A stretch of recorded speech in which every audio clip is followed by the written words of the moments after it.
My wife told me I was imagining things. She said it with that little laugh she saves for when she thinks I'm being ridiculous, the one that used to charm me back when we were dating and now just made my skin crawl. I didn't argue with her that night. I didn't raise my voice.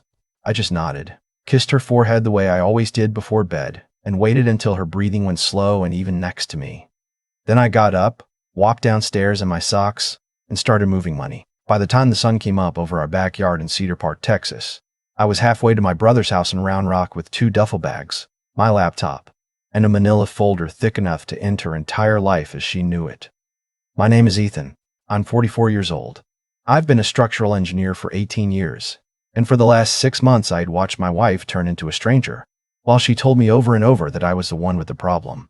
Let me back up, because if I just tell you the ending, you won't understand why I didn't slam a door or throw a plate or do any of the things a normal man might do when he finds out the woman sleeping next to him has been lying to his face for the better part of a year. You have to understand who we were first.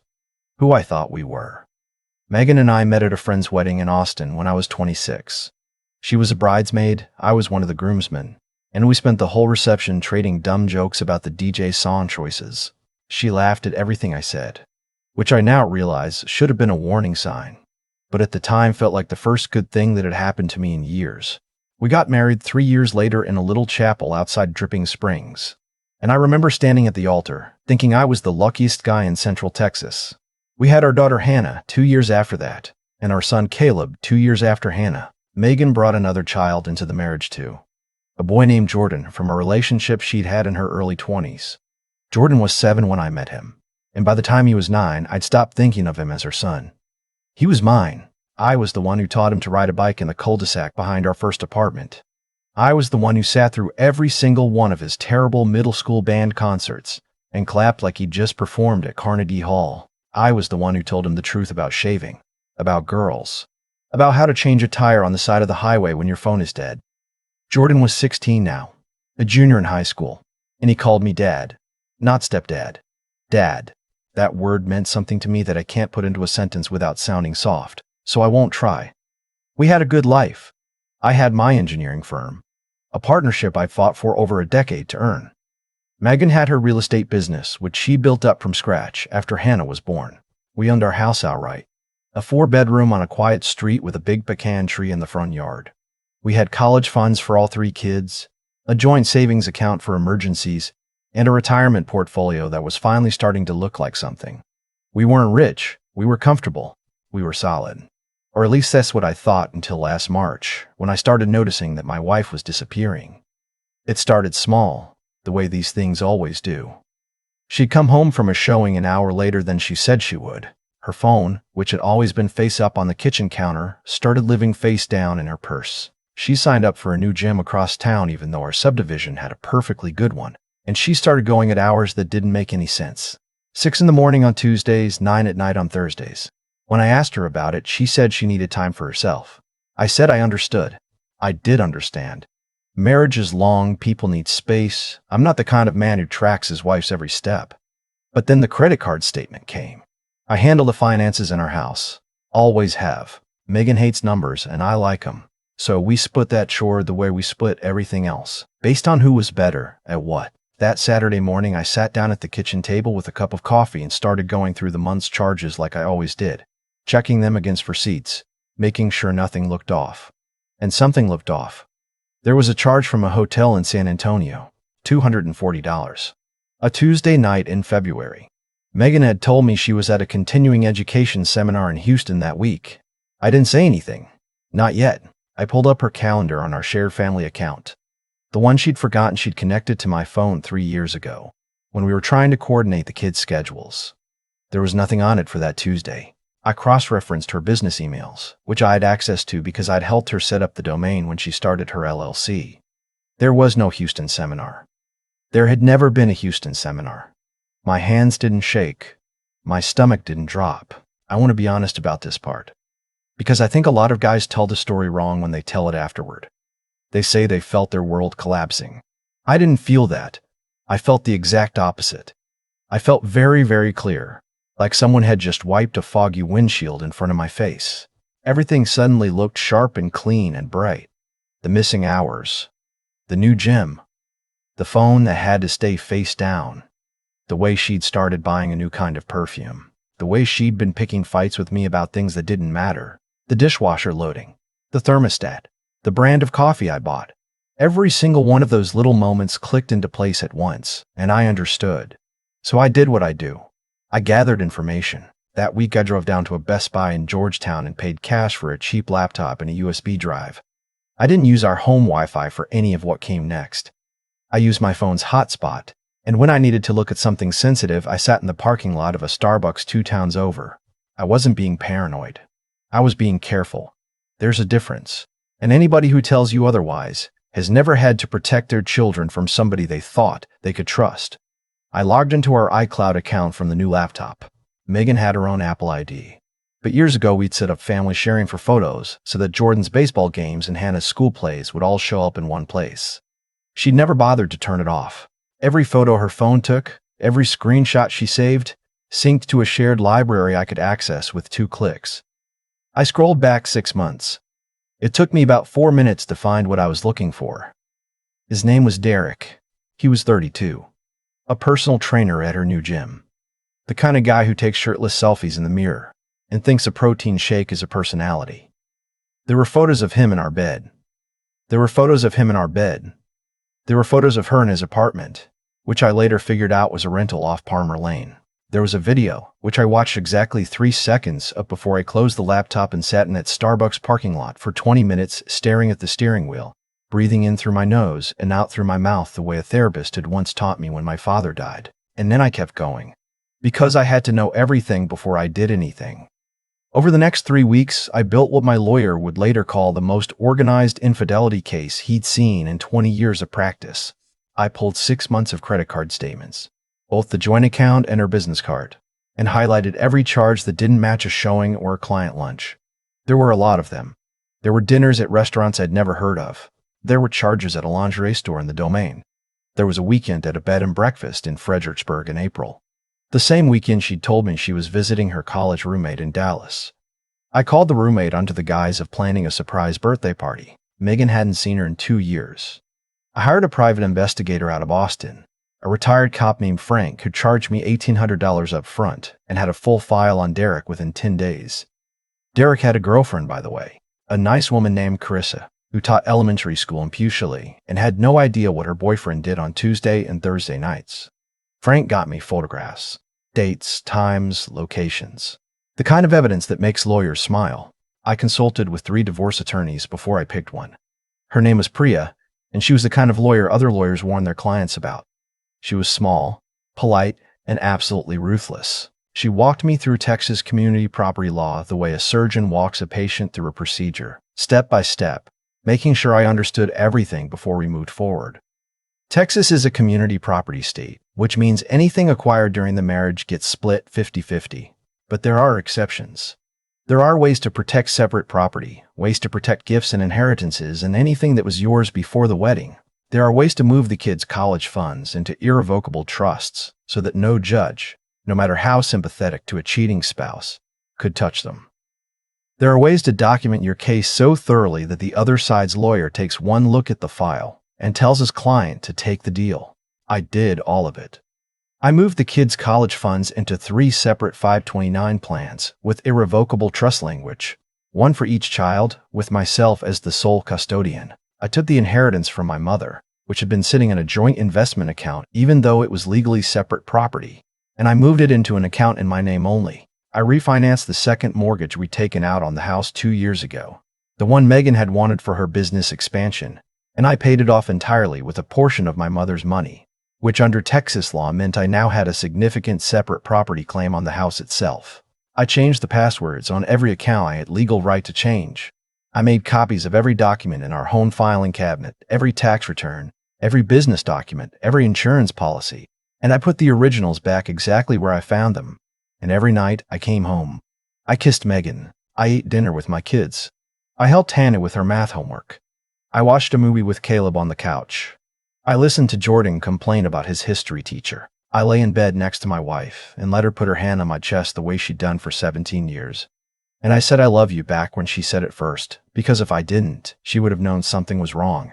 And I couldn't afford for her to know something was wrong. And I couldn't afford for her to know something was wrong. Not yet. The hardest part was Jordan. Every time I looked at him, I thought about what was coming. I thought about how a 16-year-old boy was going to take the news that his mother had been sleeping with a personal trainer for almost a year. I thought about how his voice would sound when he asked me if I was leaving him too, because that's what he was going to ask. I already knew. And I already knew my answer. About a week before I was ready to pull the trigger, something happened that almost made me break character. I was in my home office going over the final round of paperwork with Priya on the phone when Megan came in without knocking. She looked upset. She sat on the edge of my desk and said she wanted to talk. She said she knew things had been weird between us lately. She said she felt like I'd been distant. She said maybe we should go to counseling. And then, and I will never forget this as long as I live, she said, I don't want you to think I'm doing anything wrong. I just feel like you don't trust me anymore. And I don't know what I did to deserve that. I looked at my wife, the mother of my children, the woman I had loved for 17 years, and I said, calmly, of course I trust you. I'm sorry if I've been distant. Work's been a lot. And she smiled and she kissed me on the cheek and she left the room. And I sat there in my desk chair and I felt something inside me go permanently, completely cold. That was the night I decided I wasn't going to confront her at all. I wasn't going to give her a big dramatic moment. I wasn't going to let her cry and apologize and beg me to stay and try to twist the story in a way that made her the victim. I was just going to leave, quietly, on my terms. And she was going to wake up in a house that didn't belong to her anymore, and figure out what had happened from the stack of documents I left on the kitchen table. I picked a Sunday night. The kids were at my brother's house for a sleepover because Megan had said she wanted a grown-up date night, which meant she probably had plans with Derek and I didn't want to know. We had dinner together.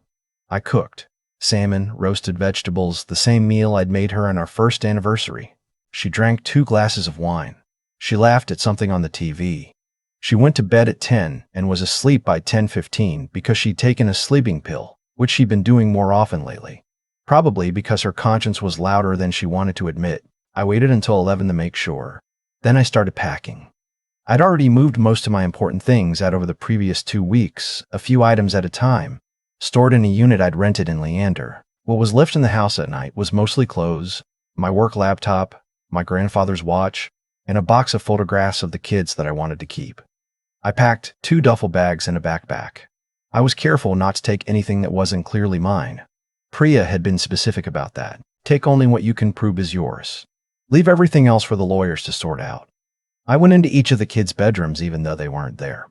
I stood in Hannah's doorway and looked at her unmade bed and the drawing she'd tacked to her wall. I stood in Caleb's room and straightened his baseball trophies. I stood in Jordan's room for the longest time, looking at the pictures on his desk. There was one of the 2 of us at his Little League championship when he was 11. He was holding up the trophy and I was holding him up. I took that picture. I didn't even feel bad about it.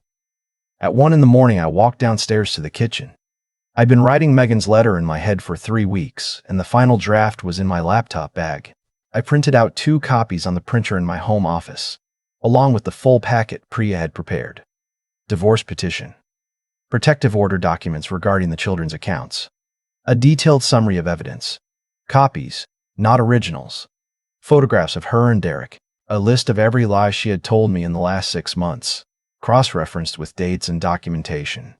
I laid all of it on the kitchen table. I weighed it down with her favorite coffee mug. The letter itself was short.